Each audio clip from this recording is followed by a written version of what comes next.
My New York City Marathon adventure began with an introduction.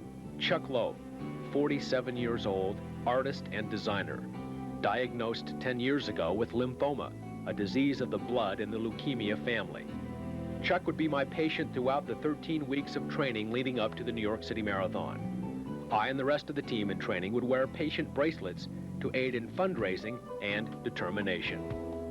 In late July, the training began, each day's mileage scheduled by Coach Clark Enns.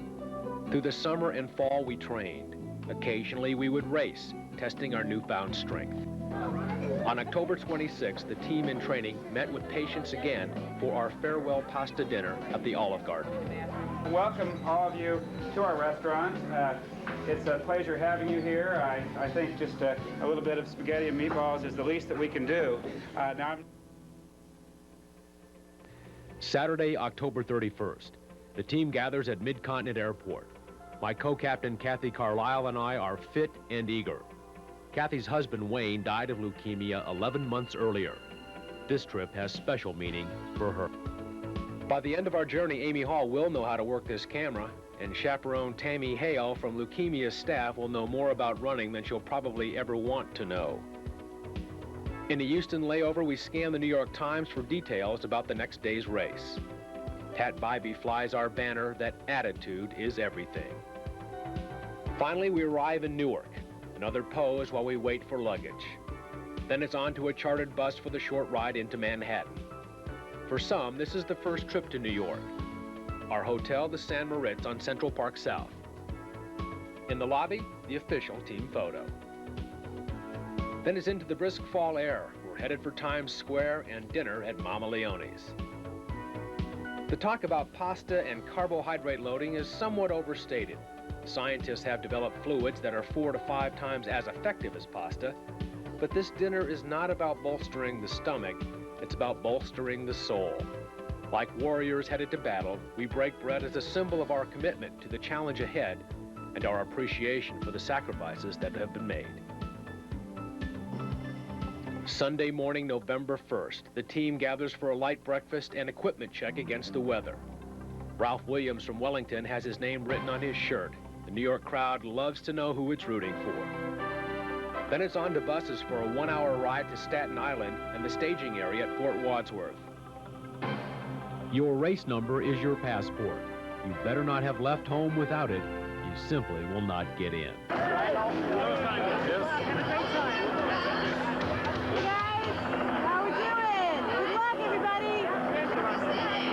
There are 28,000 runners massed in this small area. It's cold, but the volunteers are very warm and supportive. The first order of business, find a bathroom. As race time nears, some participate in exercises, something that seems a little ludicrous given the event will take 3 to 5 hours. There's plenty of time during the race to get warmed up. Now these folks have the right idea. Finally, like a giant army, we move toward one of the 3 starting areas. The energy level is enormous, but there is no horseplay.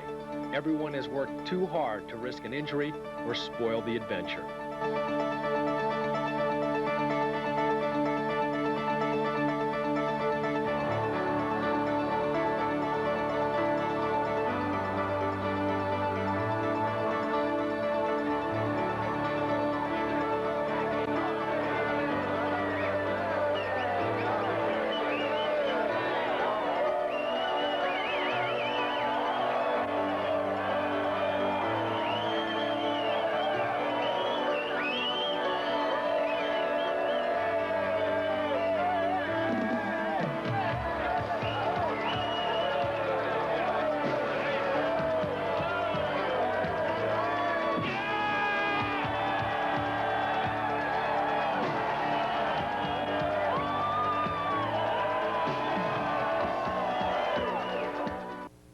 The 1992 New York City Marathon will be remembered for 2 unique reasons: the running of marathon founder and cancer victim Fred Lebow, and the false start caused by a group of over-anxious elite runners lined up behind the world-class men leaders.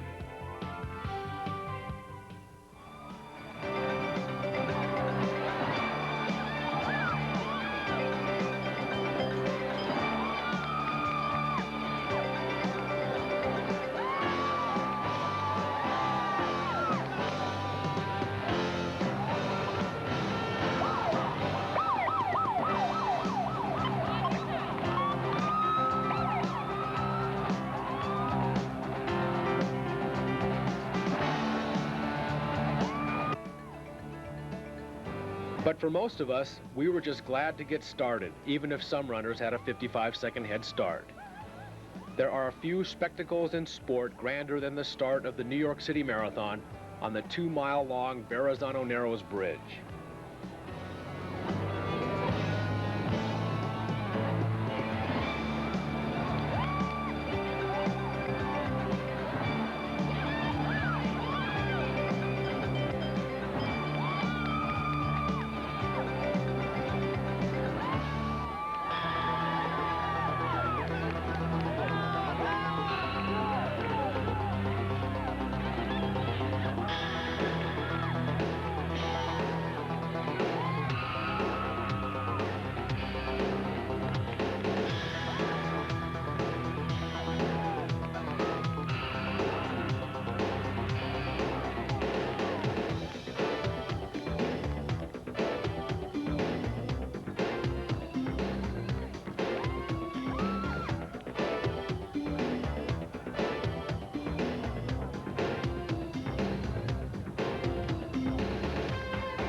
The first 2 miles are very slow.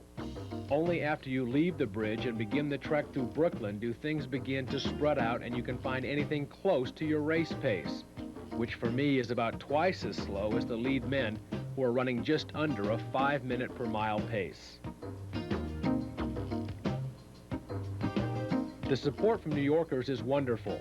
The volunteers are great and you don't mind slowing down to take in all the neighborhoods and cultures. After 11 miles, we leave Brooklyn and roll through the industrial neighborhoods of Queens. At 13 miles, we cross the Pulaski Bridge. Manhattan starts to look closer. At 15, we run up and onto the Queensboro Bridge at 59th Street. There are no crowds here. It's windy and cold. Many runners have mental letdowns and begin to walk. If you've made any mistakes about pacing, clothing, undertraining, they begin to show up here. It's a great view from the bridge, but it can be a worrisome reality check. But right after the bridge, the silence is broken as runners pour into Manhattan at mile 16.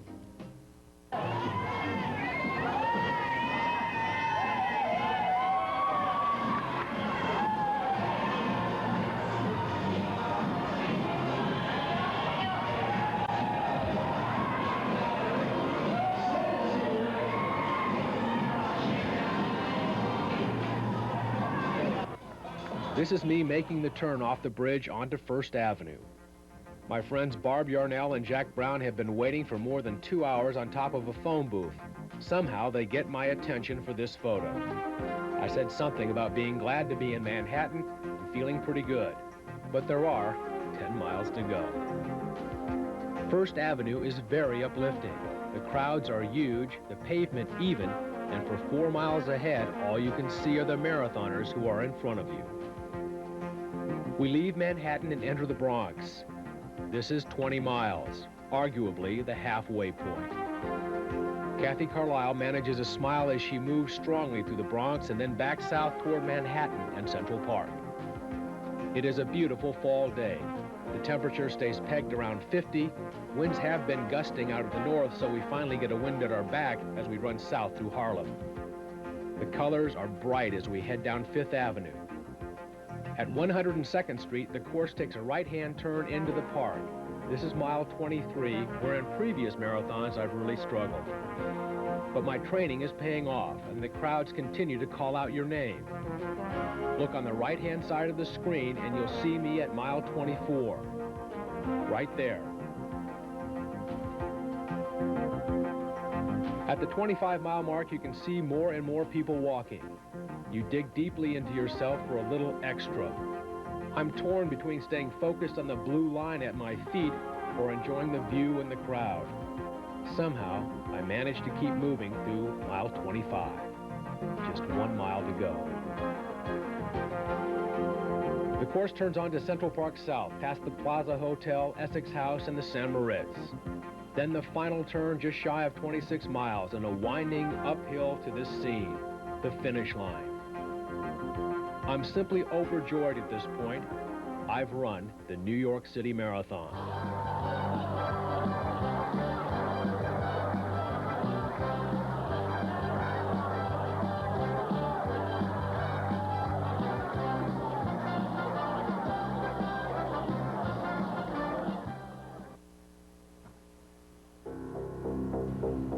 In the finish line chutes, we receive our medals and Mylar blankets to keep us warm.